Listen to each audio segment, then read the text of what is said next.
শত্রুকে উচিত জবাব দিতে ছুটছে ইরানের ক্ষেপণাস্ত্রের বহর। ইসরায়েলের সামরিক আগ্রাসনের যোগ্য জবাব দিতে মারণাস্ত্রের বহর সহ ড্রোন পাঠায় ইরান, যা প্রতিহত করতে ব্যস্ত ইসরায়েল।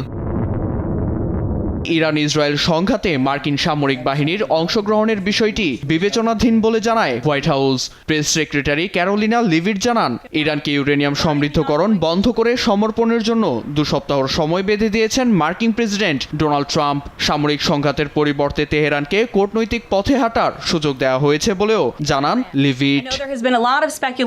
চলমান পরিস্থিতিতে যুক্তরাষ্ট্র সরাসরি অংশ নেবে কিনা তা নিয়ে জল্পনা কল্পনার মধ্যে রয়েছে পুরো বিশ্ব। তবে প্রেসিডেন্টের পক্ষ থেকে একটি স্পষ্ট বার্তা রয়েছে, তিনি কূটনৈতিক সমাধান চান। এর জন্য ইরানকে 2 সপ্তাহ সময় দেওয়া হয়েছে। এরপরই চূড়ান্ত সিদ্ধান্ত নেবেন প্রেসিডেন্ট।